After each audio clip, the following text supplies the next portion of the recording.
so if aliens are aliens to us, that means that we're aliens to them. So in theory, we are all aliens.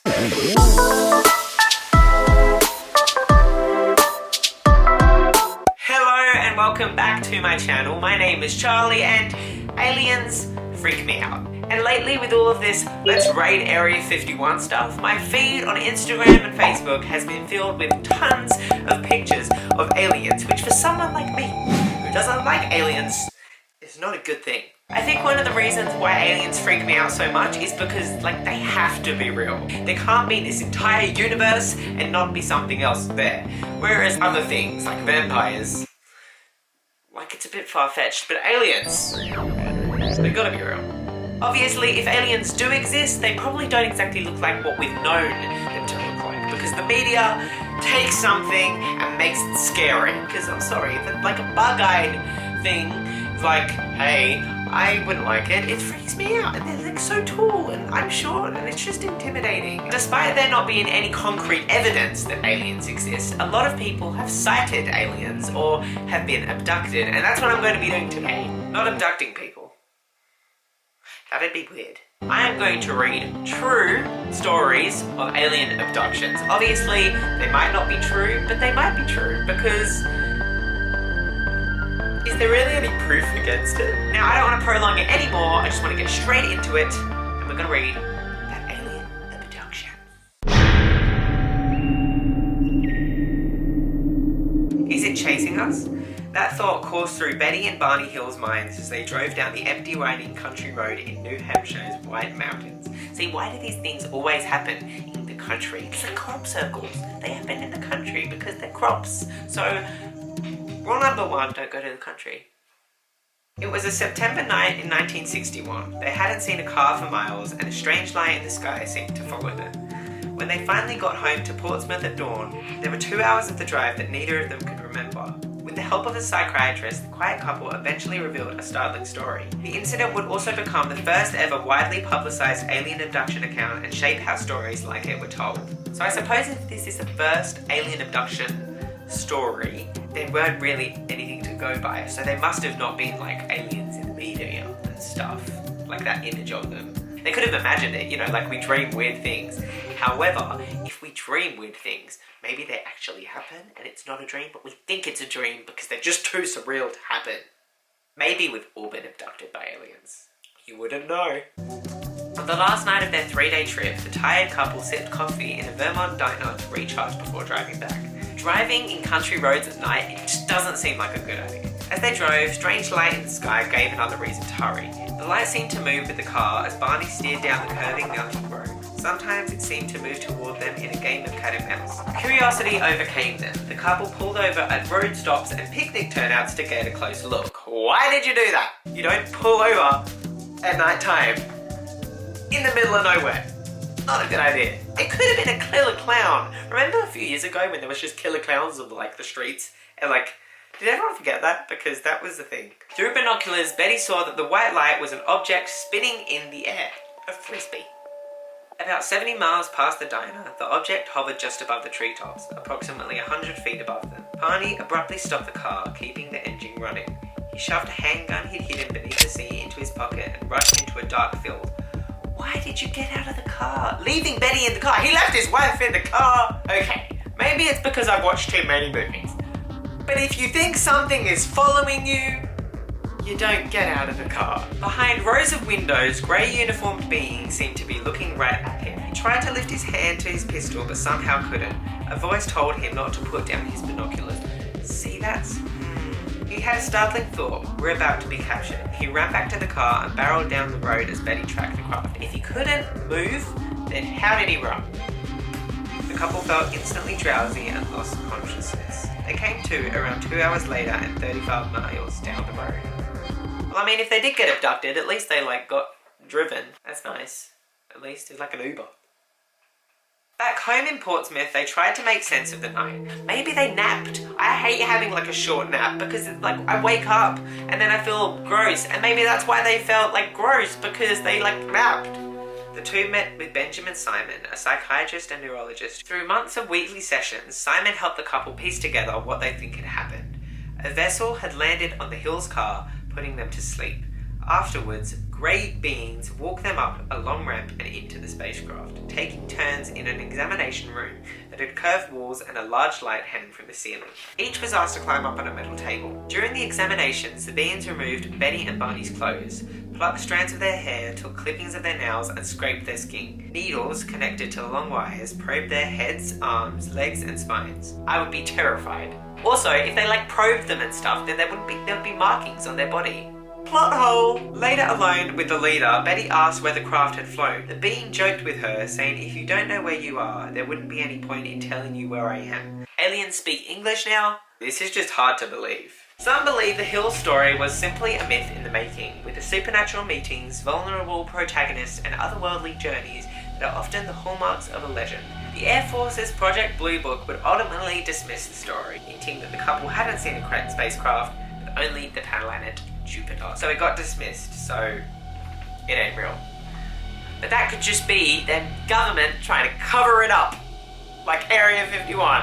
On to the next story. Charles Hickson has no proof. No photograph he can pull from his wallet, no papers certifying his story.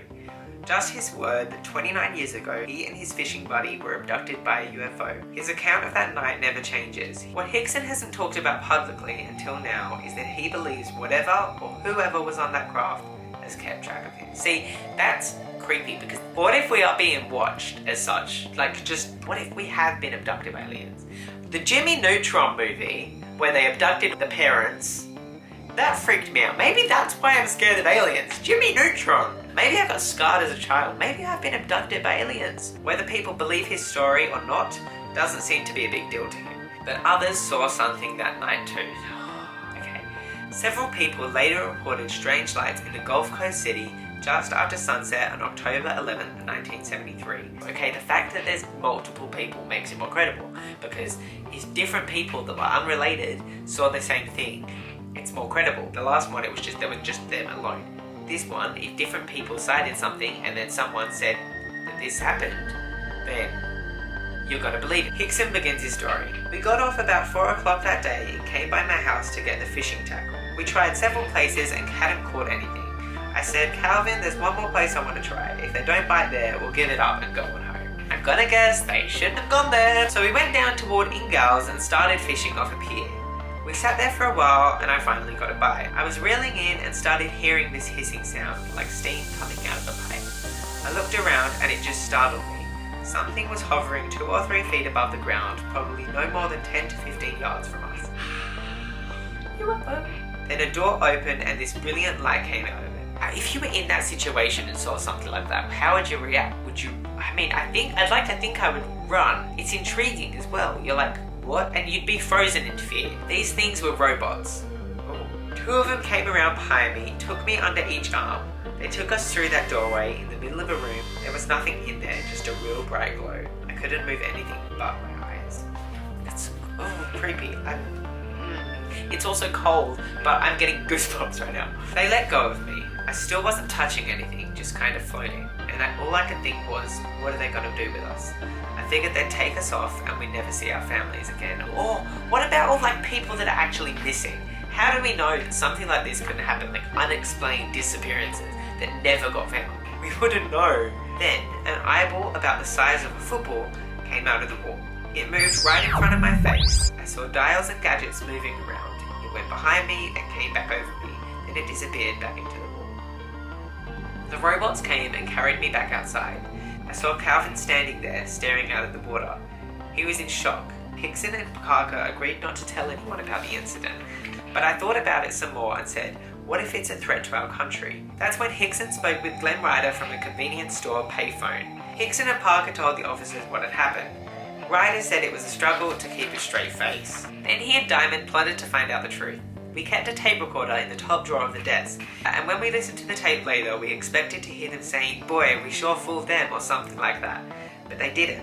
Okay, so the transcript basically says that when the police officers left the room, they kept talking about it. So if they were lying, why would they keep talking about it? Because there'd be no reason for them to, because they didn't know they were being recorded. So, makes it a little bit more true. Hickson and Parker were all over the national news and made the talk show circuit, and people believed them. Something just made a noise. Every noise now I'm gonna think is a UFO. Whenever I'm asleep and I hear like a plane, I like stop for a minute because I think it could be a UFO. On Mother's Day, May 1974, Hickson was riding back from a family get-together in Jones County with his wife.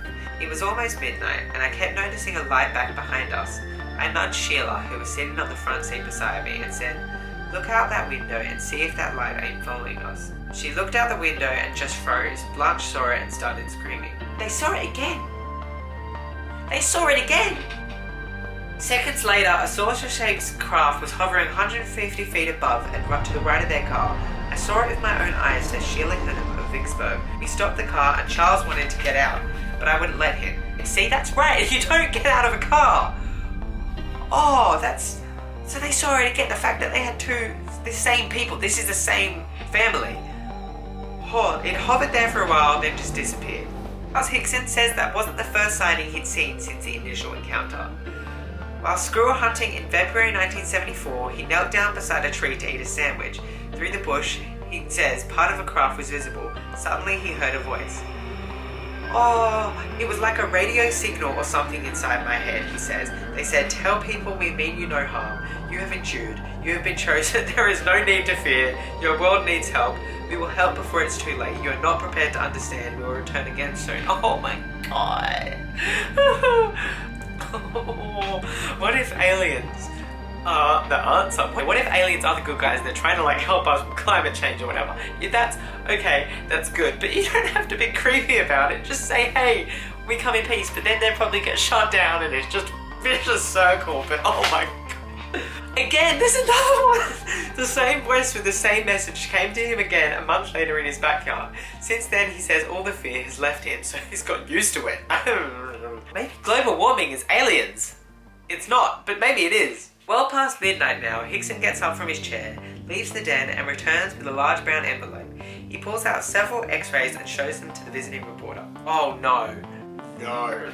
See that little mole-looking thing behind my right eye? I think they implanted something in there. I've been to the VA hospital in New Orleans twice, been to a cancer doctor at Tulane University. Nobody can figure out what it is. I think it's maybe how they keep track of me. It doesn't hurt, doesn't affect my vision. It just showed up when they were taking pictures of the arteries in my neck. Strange, ain't it? What? Oh, that's creepy. Oh, okay, I'm not as scared as I thought I'd be, but I'm still a bit spooked and my shoulders just can't quite sit right. Okay, so from reading both of them stories, I think the second one was definitely more credible. I want to know what you think. Let me know down below. Do you think aliens are real? Where I stand on it is I think they are real. Maybe they are nice, and maybe they come to save the Earth and whatnot.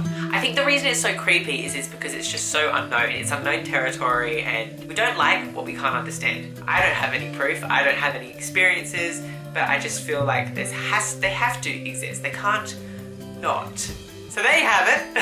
I've read them stories. I know a little bit more about alien abductions now, and I probably won't sleep for the next week. Let me know if you've been abducted. Comment that down below. I'll interview you. That'd be a good video. Actually, I don't know if I'd want to interview you. I'd be too scared. But I could try. If anyone actually has been, please, by all means. But that's the end of the video. Let me know what you think. Do you think aliens are real or a myth? I hope you enjoyed the video. I shall see you next time.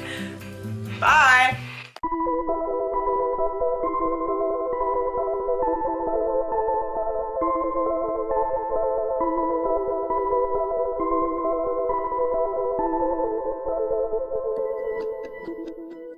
Something just made a noise. I'm not saying it's aliens, but that was creepy.